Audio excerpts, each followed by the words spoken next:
I hope the coffee was refreshing. So we are proceeding with the, let's say, panel which has one red line. This is, I think, the question about the health of the mother. The first paper will be presented by Katarina Keber. Also this panel, I have another notion. This panel is so a little bit more multi-generational, because Katarina is already a prominent researcher. She works at the Research Center of Slovene Academy of Science and Arts. She is specialized in the history of the medicine, health and social conditions between the 18th and 20th centuries. His research focuses on epidemics, the history of vaccination, the development of public health care, the history of hospitals, and the history of women in medicine and healthcare professions. She's currently leading the project Epidemics and Healthcare in the Interaction. Epidemics as a public health problem in the Slovenian territory from the Black epidemics to the 20th century. Now the other two presentators are PhD students, so it has a little bit intergenerational. So please, Katarina, present us the paper, The Emergence of the Midwives in Carniola within the 19th century, Habsburg politic of healthcare system. Thank you for telling all that I'm the oldest in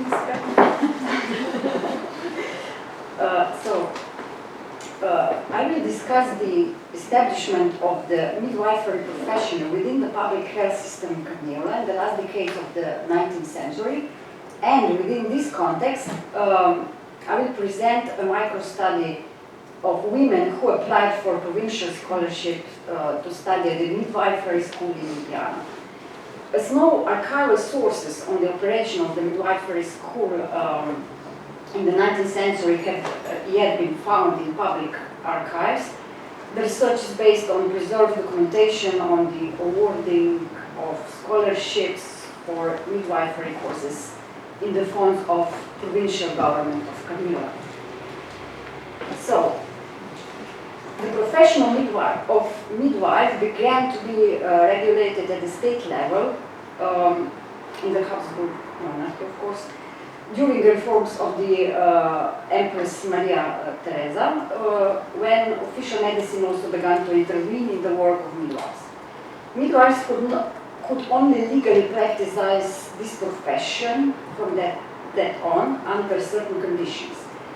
The health reforms from the Empress and the physician Gerhard van Swieten also included the reform of medical faculties, starting with the one in Vienna. Van Swieten included obstetrics as a new branch of medicine in the medical curriculum, thereby increasing interest in women's childbirth. One of his immediate measures was the establishment of midwifery schools, with which they want to reduce the high mortality rate of women in childbirth and newborns during delivery. The high mortality rate was due, on the one hand, to a lack of knowledge about the natural mechanism of childbirth and obstetric care, and on the other hand, to the inappropriate means and methods used by the inexperienced or unofficial lay midwives. It was seen by the state and the medicine professionals, as was seen. Midwives first began to be taught the basics of anatomy in Vienna. The model of the Vienna midwifery school was then used to establish similar schools in all the major cities of the Habsburg provinces and other larger cities within the monarchy. In 1753, midwifery school was established in Ljubljana, in addition to one in Slovenia. The Habsburg Health Act of 1770 began the process of placing midwives among the health professions alongside doctors, surgeons, and pharmacists. Their position was further regulated within the framework of modern state and provincial health legislation in the 19th century. Women who provided childbirth assistance were given the opportunity to receive formal training, and they could legally practice this profession.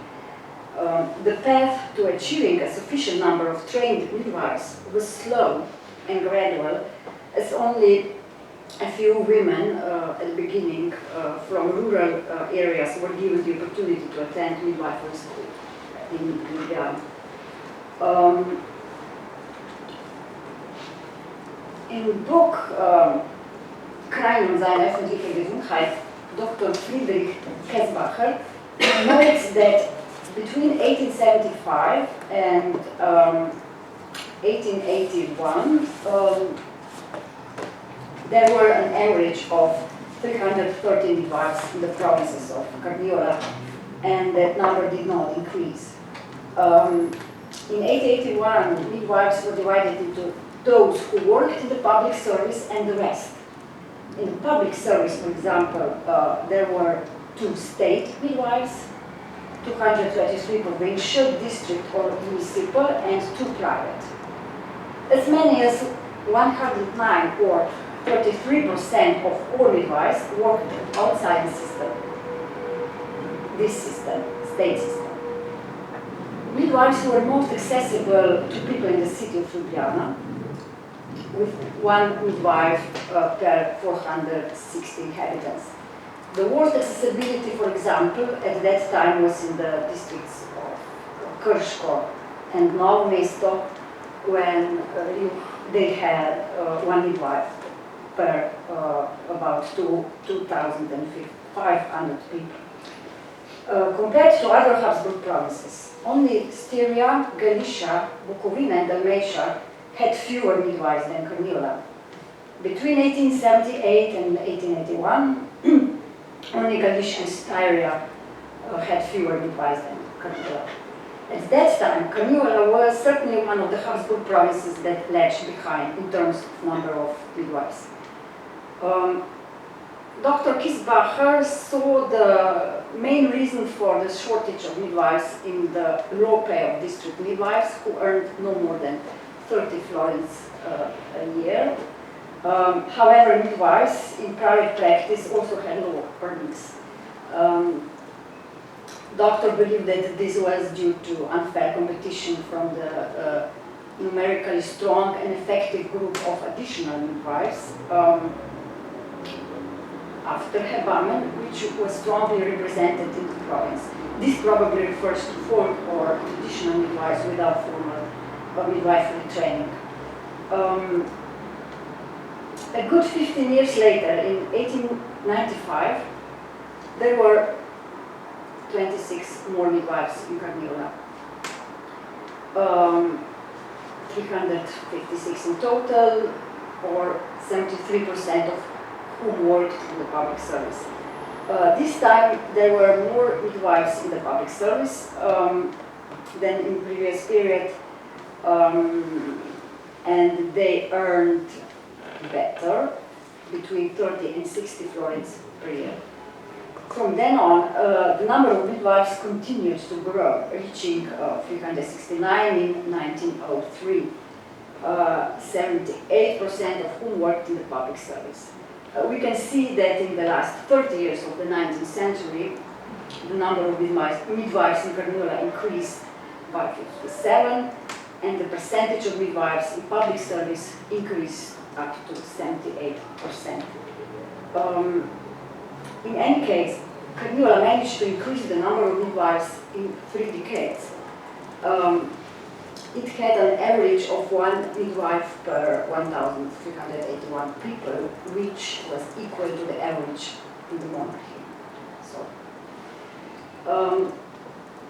Dr. Kesbacher noted that in 1895 the number of midwives was still insufficient to meet the needs, and that their pay was still very low, so that trained midwives could only practice midwifery as a secondary occupation. Due to low wages, this profession was mostly chosen by poorly educated peasant women who were often often illiterate or could only read with difficulty. In his opinion, such conditions were not good for women in labor and neonatal mothers, and the midwives' lack of education also led to unreliable record keeping of births. Kesbacher's findings will also be evident in the following analysis of candidates for provincial scholarship at the midwifery school in Ljubljana. Until 1919, classes at the midwifery school were taught by a lecturer, a doctor who imparted the necessary knowledge in one single subject, obstetrics. There was also a tutor and the school midwife who reinforced the theoretical knowledge of the students and taught them practical skills. The courses varied in length from 2 months in the mid-18th century to 6 months in the second half of the 19th century. By extending the courses, the authorities wanted to improve the qualifications of midwives, but they also wanted to increase the number of midwives, especially in the rural areas.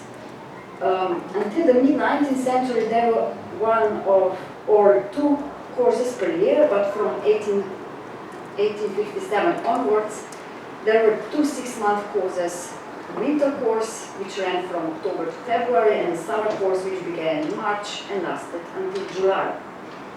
In the second half of the 19th century, the courses were mostly in Slovenian and German languages.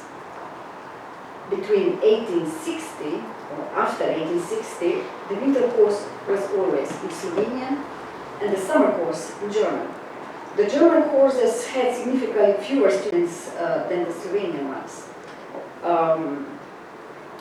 Between 1861 and 1970, there were altogether 918 students in the Slovenian courses and 274 in the German ones. In some years, German courses had only 2 or 3 students, and German-speaking students often came to Ljubljana from other German-speaking Habsburg provinces, with exception of city of Ljubljana and Kočevje, where the German minority lived. In the second half of the century, between 15 and 30 female students completed midwifery training each year, or on average 17 female students completed the Slovenian course each year. Scholarships were awarded to midwife candidates as early as the 1830s, when support from the provincial fund was granted to poorer students, mainly from rural areas. At that time, married women or widows up to the age of 50 were considered eligible. During the 9-year period that I observed in my research between 1878 and 1886, the conditions for a provincial scholarship, which covered tuition fees of 52 florins and travel expenses, they earned 30 to 60 florins per year, and the scholarship was 52 florins. So they can live in the city of Ljubljana for half a year with that money.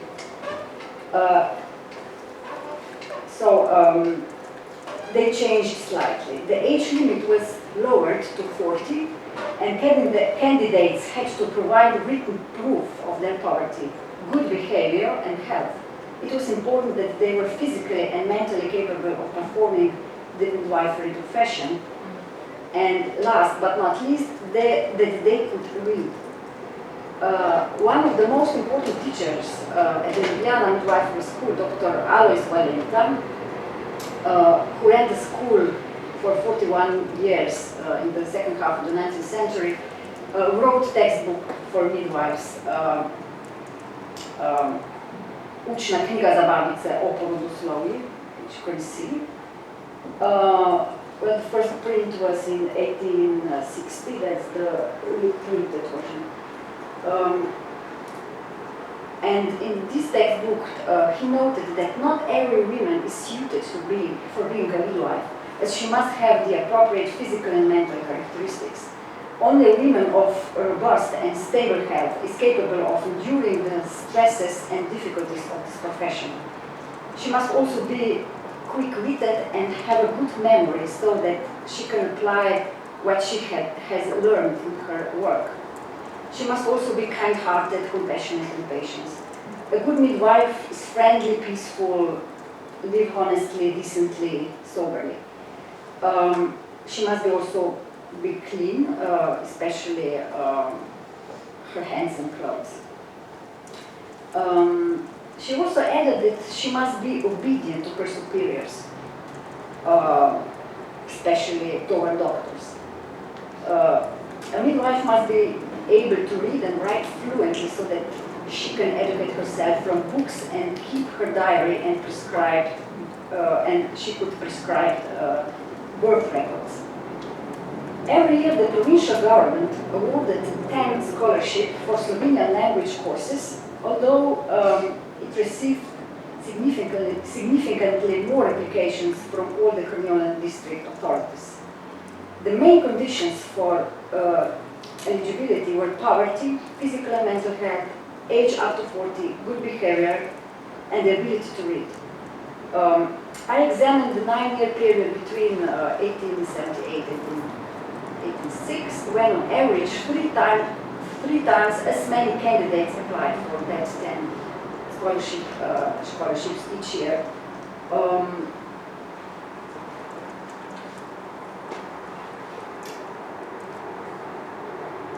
On the one hand, scholarships for German courses, on the other hand, scholarships for German courses were much less sought after, with only 6 or 5 applications received in some years. Data on female candidates in years 1878, 1879, and at the end 1886, based on 91 women, show that they came from poor families and were mostly wives or daughters or farm hands, cottagers, smallholders, day laborers, blacksmith assistants, miners, carpenters, mine workers, or they were themselves day laborers, farm hands, cottagers, and maids. And many of them were peasant women. A good half of them were married, followed by single women, with widows in the minority. The youngest was 20, the oldest 42.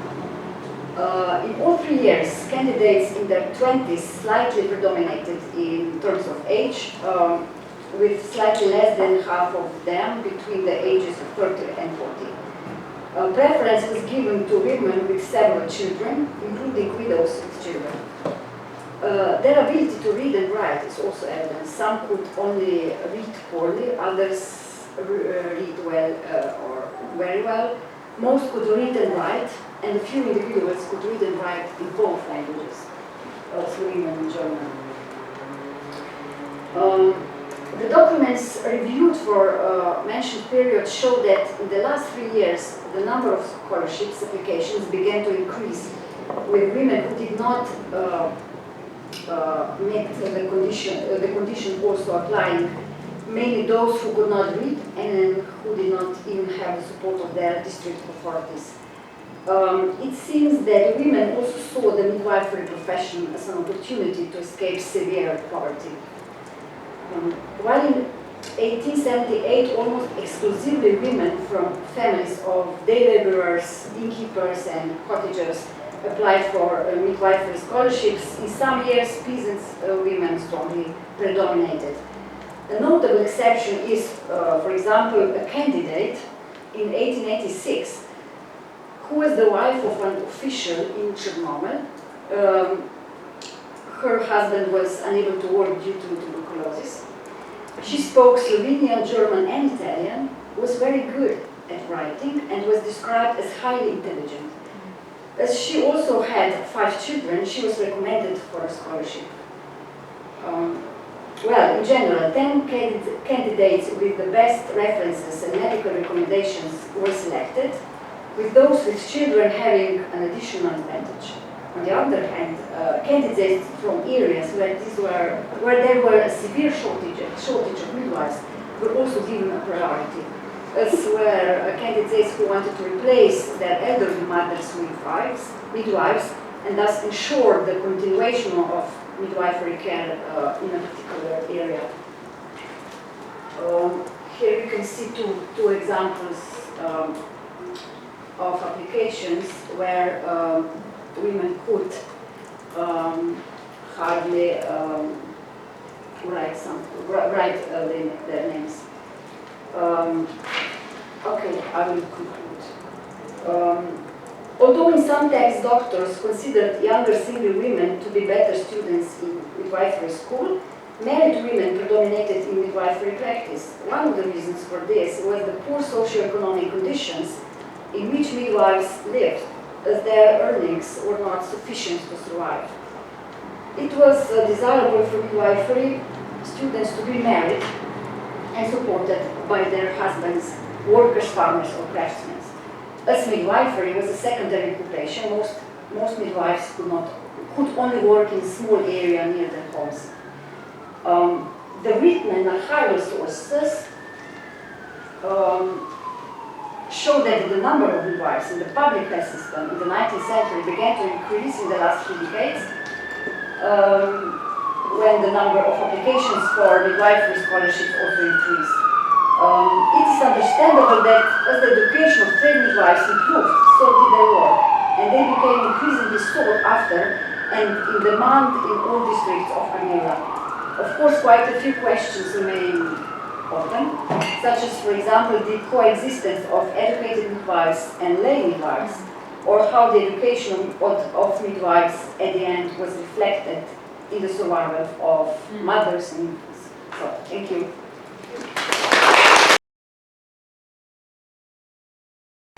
Thank you very much, Katarina. We are going forward to the 20th century. The second presenter is Füchte.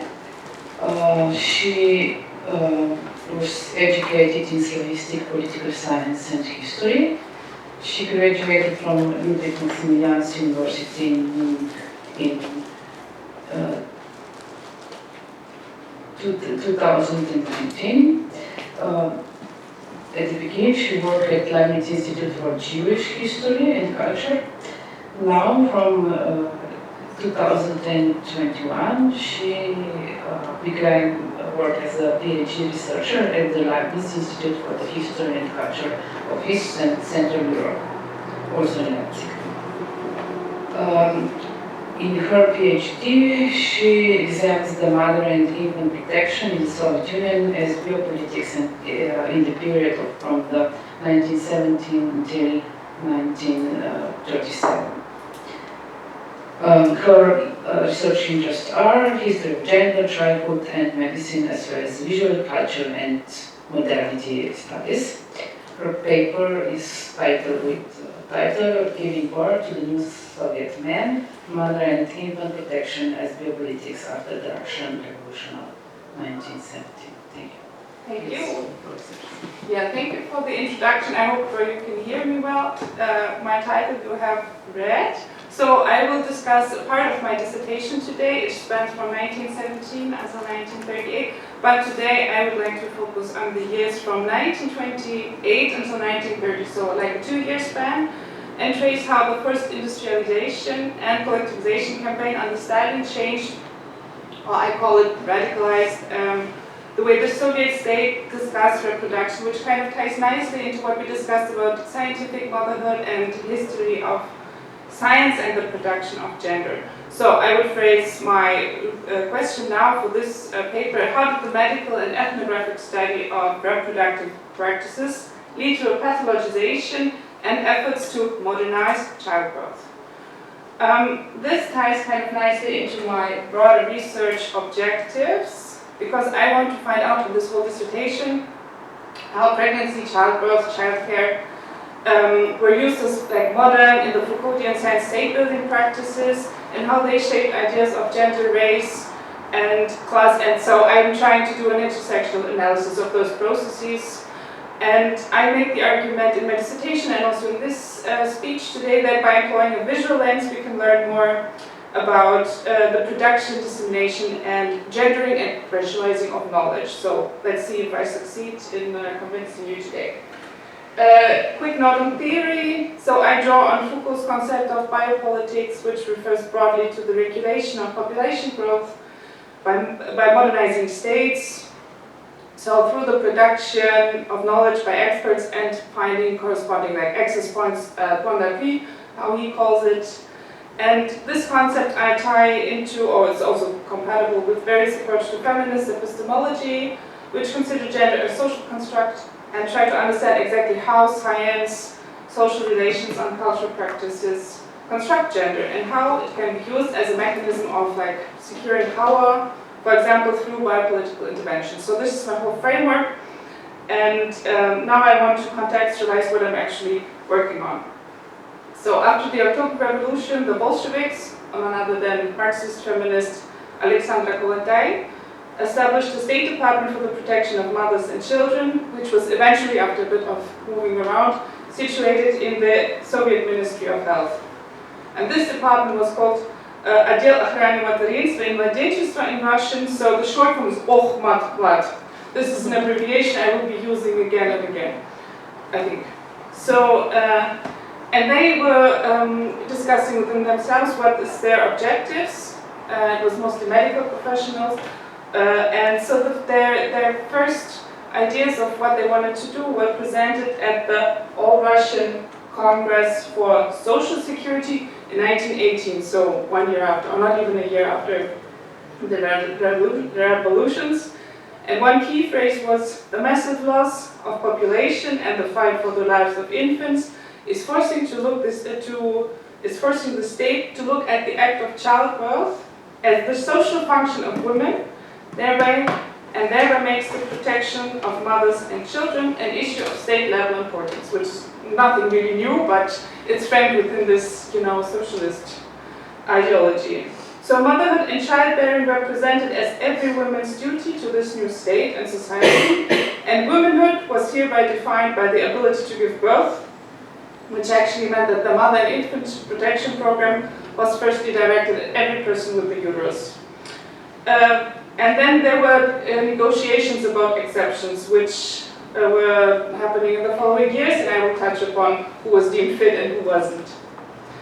Okay, so this understanding of childbearing as a duty was also implying that the state was tasked with providing comprehensive care for mothers and their children from pregnancy onwards until the children reached the age of 3, through a range of state institutions like health checkups, which were called, and women, like for children and also for women, and those were called consultations and were actually a French invention, then passing through German medical discourse and then applied in the Soviet Union. So in Russian they would be called konsultacja, and here you can see a photograph obviously staged, taken as at one of those institutions. And they also obviously like to show their modern state building practices, so they should grasp how their institutions were becoming more and more in the ongoing years. And so the Ohmatplat department was also tasked with reducing the infant mortality, and they obviously published advice literature and posters for mothers teaching them proper mothercraft, based on what they would deem scientific principles, which obviously also shifted through the years.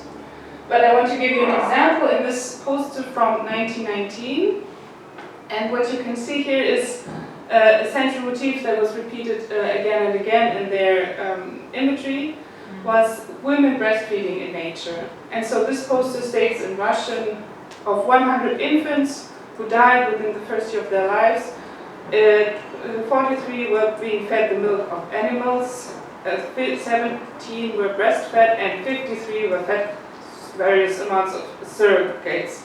And those died of gastrointestinal diseases. So the message was, mothers, breastfeed your children. And what they try to do is explain modern statistics to a mostly illiterate population. There was nothing very special for the Soviet Union, but it's interesting how those imageries were shaped. And so what this imagery showed was that motherhood and breastfeeding were portrayed as timeless, inherently natural female abilities based on natural laws. Every woman can do it, every woman has to do it. And what they argued, which I think is interesting because it ties back to our discussion earlier, was that this ability, this natural ability, had been lost because of capitalist and modern degeneration. And so now with the return back to a better society, women had to be taught and to harness their ability again for the sake of this new society, like the socialist society.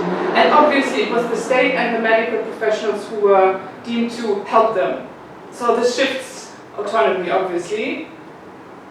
But what also was important to understand is that childbirth as a state concern for the Bolsheviks at this period of time also entailed the legalization of abortions in 1920, which you probably all know. And they were talking about this, that in a future communist society it would not be necessary to do those procedures, but as of now, as we're not there yet, it's better to have them. And what underlied those arguments were obviously that women were doing abortions nonetheless, and actually the argument is still the same today, that women are doing the abortions anyway, so we might as well legalize them and provide better, safe alternatives, which were obviously not very prevalent at the time, especially in the rural areas. But this rhetoric is interesting because it's obviously very new and different from other countries. And so they also established several research institutes that try to understand how pregnancy, childbirth, and childcare were working and how they could be used for this modernizing state. And obviously they try to gain as much data as possible on infant mortality, on the birth rate, and on the rate of abortions. And here on this slide you can see the main research institute of the Ohmad department in Moscow, which was established in 1922. And so they saw, with doing this research through the institutions, they saw with growing concern that abortions were very prevalent in the urban areas, but they also grew more common in the rural regions. And that became a concern gradually for the overall birth rate in the Soviet Union by about the mid-20s. They were like, we need to look at this more closely. And so ideas to regulate childbirth by other means than abortion became more prominent. And in 1928, Zinaida Osipov-Namichnik, who was working at the Faculty for Social Hygiene in the Ohmad Institute in Moscow at the time, published an article stating, "Motherhood is the social function of women, and like any social function, it should be performed consciously in a civilized society. And therefore the collective should be in control so it can make any necessary and useful corrections." So this was the way it was discussed at this time. And she was in no way kind of radical or something. So pregnancy was considered a matter of public concern. And as such, the government saw it or the medical professionals and also the government saw it appropriate to regulate it. And so Michnik saw the control of reproduction as an important tool to modernize, or how she puts it, civilize the Soviet society. And went on to explain that the problem were not only too many abortions, but actually the toll of too many pregnancies amongst the least cultivated, mostly agrarian population. So the female body couldn't handle those many pregnancies, so it had to be regulated if the Soviet Union was to modernize successfully. And so in 1928, when Michnik published her article, the Soviet Union underwent an increasingly violent transformation through the means of Stalinist forced industrialization and collectivization of agriculture. And the Ohmad department, I argue, wanted to partake in the modernization efforts by regulating childbirth in a modern way. So what did this look like? One important aspect was actually contraception, which is not a very huge topic when we discuss the Soviet Union. But already in 1925, a commission within the Ohmad structures had been tasked with research and development of contraception. And so one major issue that this commission reported was that the most popular, or the most useful, they would call it, or one of the most useful ones, condoms required actually the active consent and support of men, which the Offenbach department considered too difficult to obtain. And so all state-issued contraceptives should be tailored exclusively to women, as you can see here. So those images, this copy for Another good 5 minutes, good a little more. They were tailored exclusively to women, and so you can see here in those images that they are taken from a manual for doctors and presented diaphragm that was to be placed on the cervix before bedtime, which also, and they did research on that, and meant that that there was very prevalent information about marital rape that was also being reinforced right now. It was not tackled actively, but the women were supposed to just deal with it by using contraception. But what's important to note is that this kind of contraception was never really made publicly available to all the population, but only was carefully administered by the Offenbach institutions because they wanted to be in full control of the reproduction and did not trust most people, especially in the rural or non-Russian regions, to use it responsibly. And so the Offenbach Institute also deployed moving consultations to areas that were deemed most backward. And research revealed that, for example, in Ukraine, the average peasant woman had up to 7 children, and 1/3 of them died before hitting puberty, so the Ukrainian rural reproduction was deemed ineffective and needed to be rationalized. And what we can see is that the birth rate and its relation to infant mortality were of national interest for the development of the population. So this is why they were measured very closely and visualized in the forms of graphs, as you can see here. And on the left, you can see the statistical relation between the birth rate and the infant mortality rate in the Soviet cities and villages, which indicated that the lower the birth rate, the lower also the infant mortality. And on the right, we can see a comparison between the birth rate and infant mortality in several larger European and Russian cities by new statistical methods. And so what I argue is that this visualization of population development reiterated a connection between a high birth rate and a high infant mortality. And that implied that to lower the infant mortality, an appropriate measure ought to be the regulation of childbirth. So not only trying to keeping children alive once they were born, but not having so many so that those who were born were to stay alive. And I term this a new access point for social intervention, or for biopolitical intervention that was generated by those statistics and the Offenbach data from various regions. And another aspect was the collection of ethnographic material in the non-Russian population, especially in the Trans-Caucasian, Siberian and Central Asian regions. And they produced a lot of typifying visual material, like you can see here. And they also discussed, for example, the usefulness of contraception of Tatar women based on a questionnaire that was handed out in one of their consultations to the women, concluding that only 41% of all conceptions were deemed successful, also meaning that those children lived to see puberty. And so those articles on the non-Russian populations reported considerable deviations from normal reproductive practices, which were banned on polygamy and early marriage, which also allegedly resulted in higher infant mortality and infertility.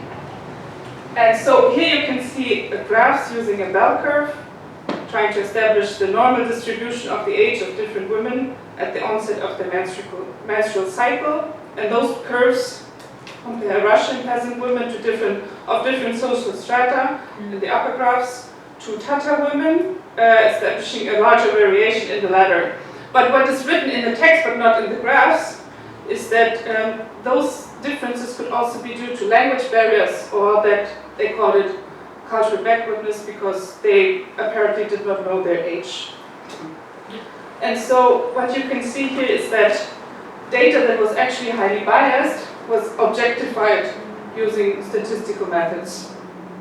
And on the right you can see graphs indicating the age of marriage in Russian and Tatar peasant women, indicating that while the age of marriage was increasing steadily, it was still significantly lower among Tatar women, which might lead to the, I quote, overuse of their reproductive organs, which needed to be regulated. And so this data helped to establish a narrative of backwardness and used ethnicity as a mark of difference, which was then reinforced in other medical publications. And so to conclude, the Stalinist forced industrialization and collectivization campaign entailed efforts to modernize pregnancy and childbirth in the rural and peripheral areas. Ethnographic study and medical research obtained data and knowledge that provided new access points for government and medical interference in reproductive pregnancies. So high birth rate equals high infant mortality, so we need to lower the birth rate through whatever means. And the means were discussed, and this is a different topic. And what I wanted to show you is that statistical data and their visualization objectified this knowledge, hiding its gendered and also racialized bias. So pregnancy and childbirth were deemed exclusively female responsibilities here, but certain groups of women were not deemed fit to carry a pregnancy to term, or were seen to have too many pregnancies. So it needed to be regulated, and this knowledge was based on racial pathology and also a rural way of living, so kind of an intersection also of class and race. That's it. Thank you.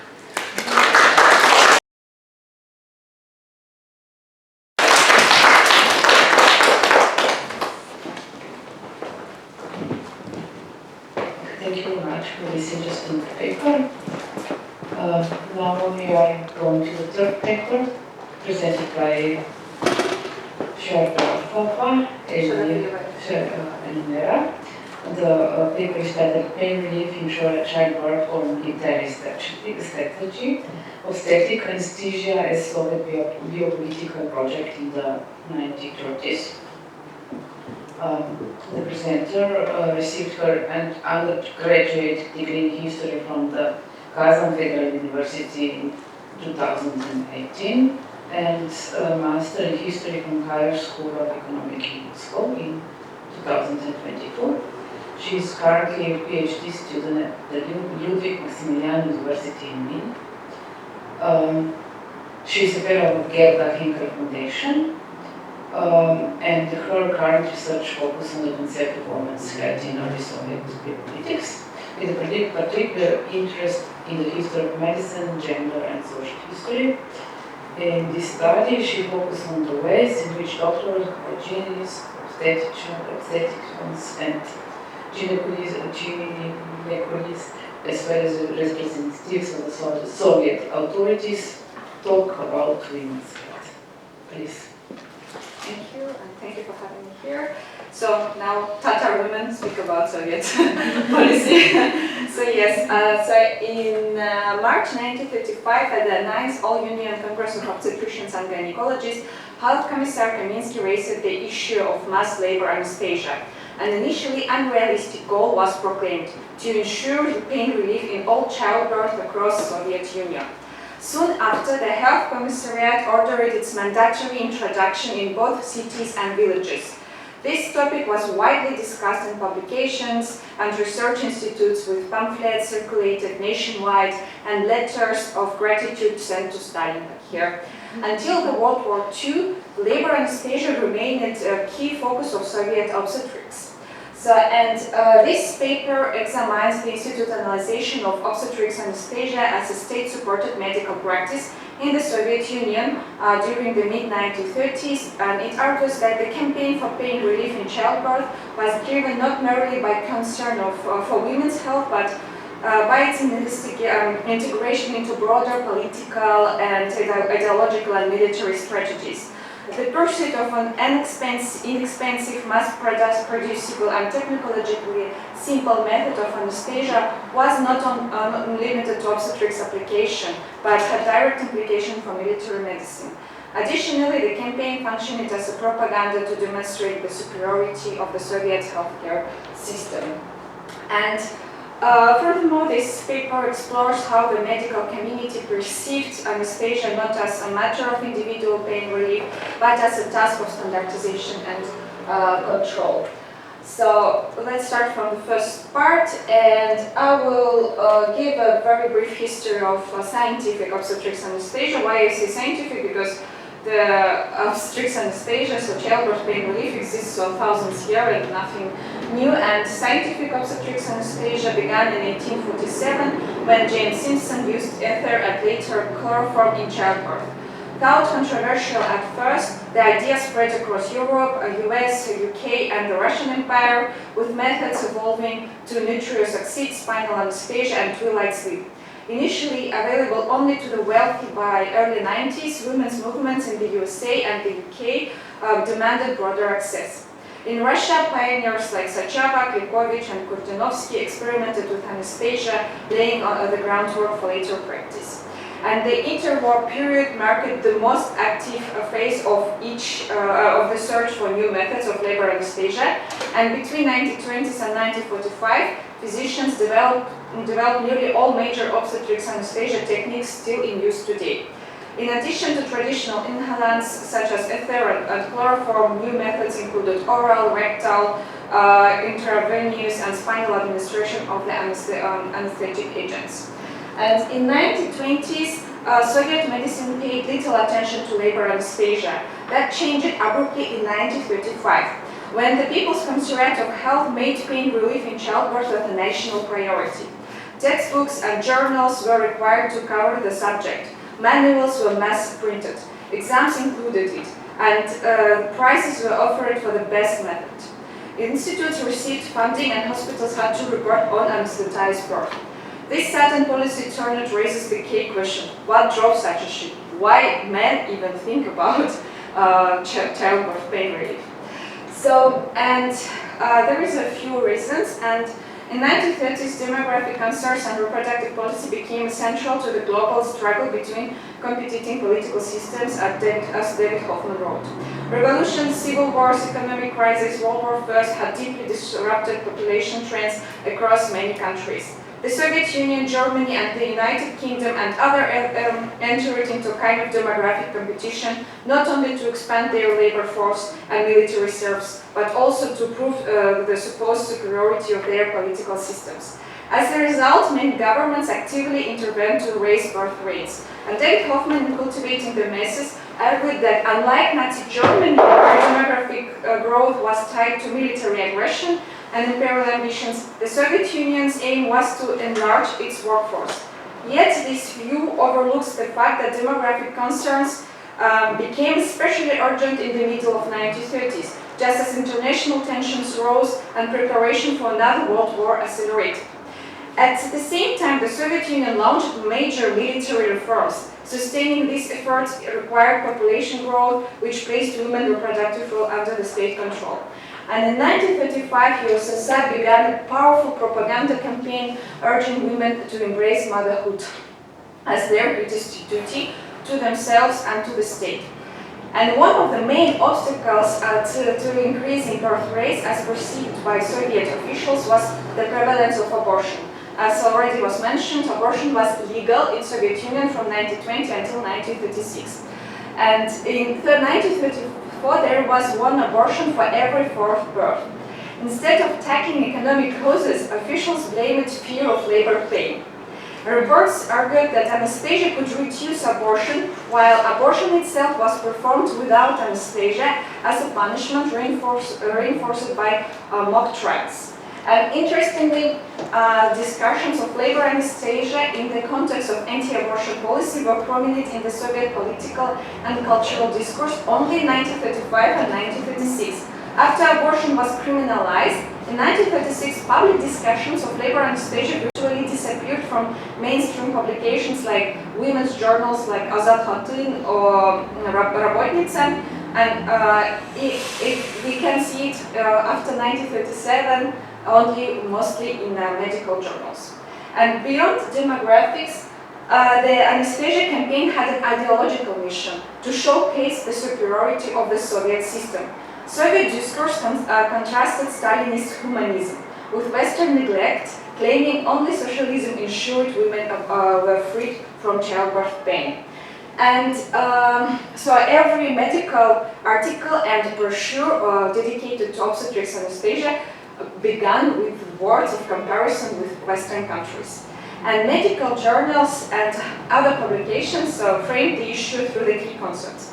First, Western doctors were accused of hiding the benefits of anesthesia and justifying suffering, while Soviet medicine was portrayed as progressive and human. Second, labor pain was cast as harmful to women's health and productivity, linking anesthesia to preventive medicine and socialist efficiency. Third, motherhood was celebrated as a natural joy, unlike in capitalist society, where it was seen as a burden. And finally, anesthesia symbolized the break with pre-revolutionary archaic traditions that demanded women silently endure pain. And more often, this childbirth pain relief literature often was compared with Nazi Germany politics. So, of course, they were criticizing Nazi Germany, saying that actually in Nazi Germany they are cutting wombs of communist women, and so here's written about a little, and really nearly every brochure about obstetrics anesthesia started with words and comparison with Nazi Germany. It started exactly the same time, 1935, where tension was really bad. And next part, how was childbirth anesthetized and what is the shortcomings and outcomes. So, from 1933, Professor Alexander Luria led efforts to develop methods for mass anesthesia at Središče Institute, and in 1935 he presented results at the 9th Congress, after which Pravda, so main Soviet newspaper, published his call for all deliveries to be conducted under anesthesia. And that December, the health commissar ordered its mass introduction. And research expanded across major institutes in Moscow, Leningrad, Voronezh, Odessa, and Donetsk, all seeking a standardized method. Popular approaches included head-zone anesthesia with Novocaine, Vishnievsky's interfascial injections, Skrabansky's staged techniques combining suppositories, morphine, and inhalation, as well as experiments with nucleic acid, barbiturate, and even cannabis and cocaine tinctures. And many of the proposed methods required the continuous presence of physicians, experienced anesthesiologists, specialized equipment, and a wide range of pharmaceutical supplies. However, Soviet hospitals lacked both of the necessary personnel and medications. Due to this shortage, by 1936, the commissariat authorized simpler techniques such as enema, suppositories, or morphine magnesium injections that could be administered by mid-level staff, making pain relief more widely accessible. And in 1936, the question of developing unified standardized method of obstetrics anesthesia was raised. Guidelines were issued, but they only summarized existing practices rather than setting a single standard. And by 1939, the doctors admitted no universal method had been found. And implementation was also inconsistent. Inspections showed many regions ignored anesthesia altogether. In 1940, only 13% of births in Moscow Oblast were anesthetized, with some hospitals offering none. Rates like Noginsk or Mazhaisk were similarly low. And even in leading centers, use declined. In Sverdlovsk, anesthetized birth dropped from 71% in 1937 to 58 in 1939. In Leningrad, anesthesia nearly disappeared by 1940. The main causes were shortages of staff and drugs, and problem noted since 1935 was worsening by the decade's end. Despite an ambitious campaign by the late 1930s, the Soviet Union failed to establish a standardized system as they wanted, and many areas of obstetrics anesthesia was abandoned. And the last part, it's about female subjectivity and how it's connected to military project.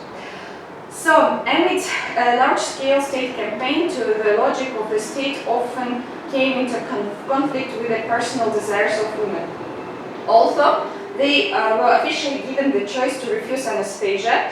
Institutional oversight frequently interpreted such refuses as a sign of poor performance. So maternity facilities were subject to quotas for anesthetized birth, and the process was closely monitored through the performance indicators, which limited the extent to which individual choice could be meaningfully exercised.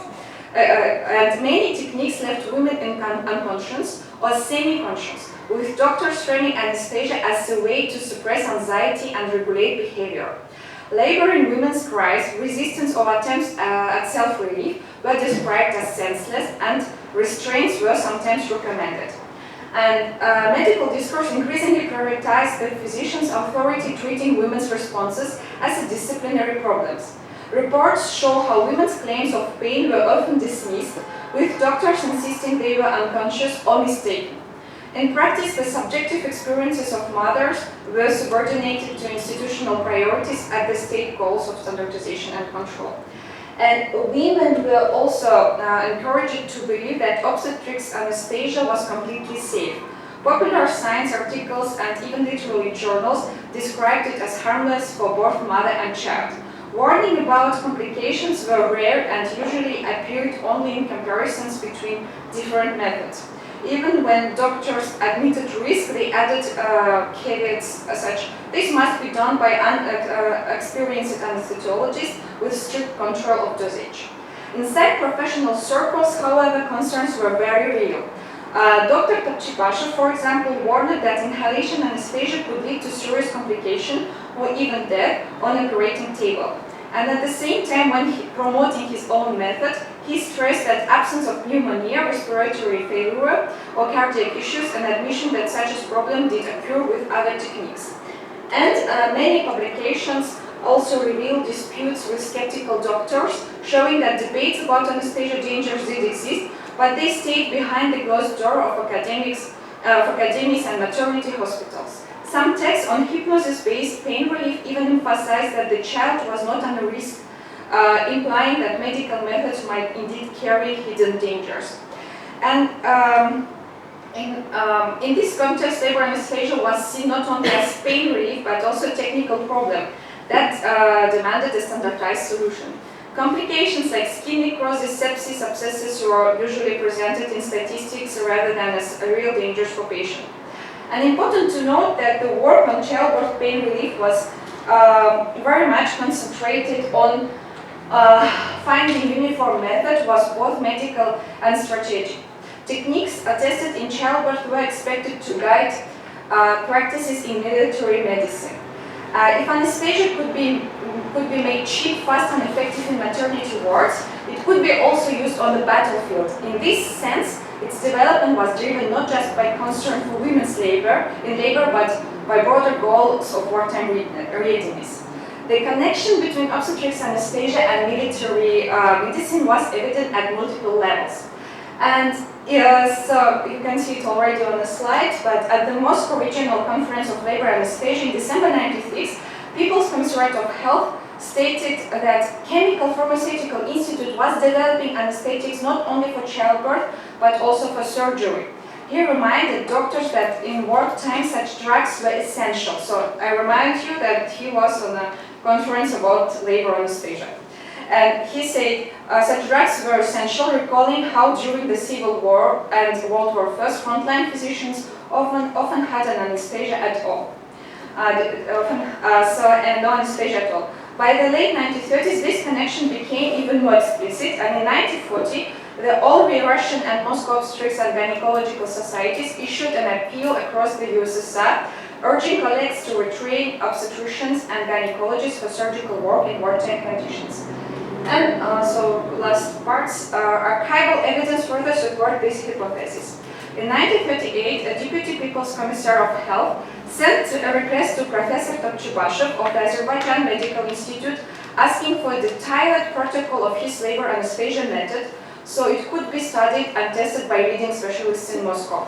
Notably, while the initial request described the technique as a method for labor anesthesia, in a subsequent communication, Topchipashev was identified as the researcher who proposed the anesthesia method for surgical procedures, for the transportation of severely wounded soldiers. And in response to this request, Topchibashev submitted both a detailed description of his method and a list of these advantages. He emphasized that technique required no specialized equipment or instruments, aside from a syringe and needle, consumed two to three times less ether than inhalation anesthesia, and did not necessitate special patient preparation, making it widely applicable in emergency surgery. His report also underscored the strategic importance of anesthesia in military medicine, stating, "The issue of anesthesia holds immense defensive significance. A closed meeting of surgeons in Leningrad in 1937, which evaluated all existing anesthesia methods, concluded that local and spinal anesthesia had only secondary importance during wartime and ultimately prioritized inhalation anesthesia." And describing his technique, the substantial injections of ether mixed with vegetable oils, Topchibashev further argued that inhalation anesthesia did not meet safety standards and could not be used without specialized training and equipment. This strongly suggests that the underlying objective was to develop a simple, effective, and easily administered method that could be deployed without prior preparation or technical requirements. The technique was initially tested on dogs and soon thereafter on 30 laboring women. According to Topchibashev, the method demonstrated successful results and didn't adversely affect the mothers. Additionally, he noted that subcutaneous ether injections were also used for transporting severely wounded patients and performing surgeries on internal organs. And to conclude, the 1935 directive to anesthetize all birth was ambitious, but largely unrealized. And ideologically, it showcased Stalinist humanism, projecting the USSR as more human than capitalist systems. In practice, however, progress was constrained by shortages of staff, drugs, and uneven regional implementation. In 1936, only about 5.6% of births were anesthetized, far below the campaign's goal. The initiative also functioned as a vast medical experiment. The institution tested cost-effective techniques, but outcomes were uneven and women's subjective experience was subordinated to state priorities. Reception among women was ambivalent, so we cannot really have their voices, but we know that, according to David Ransel, many women distrusted medical intervention, and skepticism reinforced by the purges of 1937 and 1938, when doctors themselves were accused of failing the system. And how you can trust to them, after all. Finally, the campaign intersected with military planning, and the drive for simple, resource-efficient anesthesia reflected wartime needs, turning maternity wards into testing grounds for methods that could be later used on a battlefield surgery. Thank you for your attention.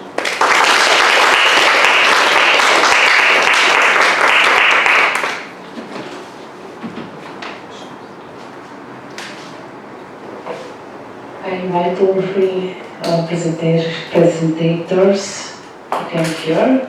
We have 5 minutes for your questions. And then you can save the other questions for later, because we have time. Yeah.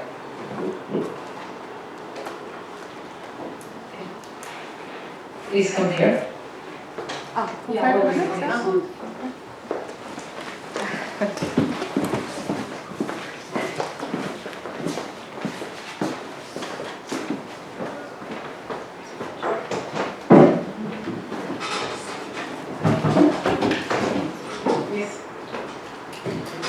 Thank you very much for all the presentations.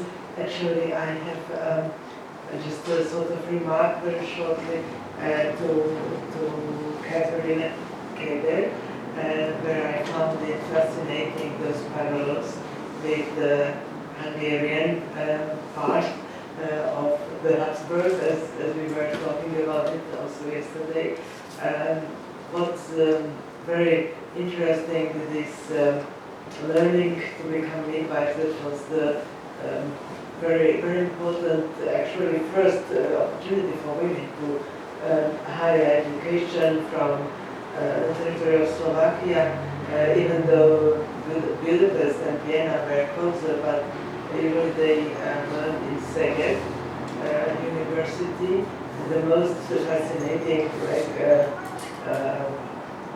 diplomas they received from this schooling. And the other thing which I realized when you showed the textbook, that even though the ethnic oppression or the oppression towards using the national language, we have heard and we have learned about it in the monarchy and especially in Hungary at the turn of the centuries. In 1870s, the textbook for babice, for the midwives, was published in Slovak by Jan Ambro, medical doctor, the assistant of Dr. Simon Weiss from Budapest, and yes, so this is just for you to know that how very interesting and thoroughly this service developed, and how was it controlled or organized by the state authorities. Thank you. Thank you very much. There are some other Mita, please. Maybe to Lisa and Almira. How many, if I understand correctly, the majority of births shifted into institutions, or were they still giving birth at home? And what was the position of the regime towards home birth? Because if they wanted to implement, pain relief, you have to have the women at your disposal, basically. It depends on the time. I would say at the beginning it was rather rare and more in the urban areas, especially in central Russia, where they were giving birth medically, if you want to call it like that. In the rural areas, until you have to tell me if I'm correct, I would say until the late, definitely not in the 30s, most of them were still giving birth at home with this babki, is called in Russian. Yeah, I would say the same, because so according to archive materials from Bashkortostan and Tatarstan, only 6% rural women in 1938 gave a birth in maternity hospitals, and there were also cases that in 1940 there was a report that in one village we are closing our maternity hospital because women, they don't come to us, they prefer to give a birth with babkis or with midwives. And the stance on the regime, they did not approve. So they were criminalizing especially babki as saying they are harmful, they are like those women representing not correct evidence-based medicine, and there's imagery of them looking at greedy and dirty old women, and I mean obviously this is very much propaganda, and you can see sometimes read in between the lines of the sources how those women were actually very much interested also in what the Ochmod, for example, doctors were teaching. So it's not black and white, but the regime wanted to obviously have control over reproduction. Yeah, please. That was Katarina. So you've got a lot of midwives, and I'm interested if those who applied for the education later had their job was waiting for them in the community, or there were still some private initiative, there were private midwives, or you name some. Well, I believe that for the most of them, the job was waiting for them, because the district authorities actually applied for them. So they want to provide midwives for the district. But anyway, at the end, about, as we saw, more than 20% of midwives worked outside that emerging system still at the end of the 19th century. So it's not clear enough what happened with them afterwards. And those who make this a private business were not regulated by the state, or they were like... No, it was regulated, but in the sense of how to do the job, but they were not paid from the provincial funds or district funds. They have to work like private midwives.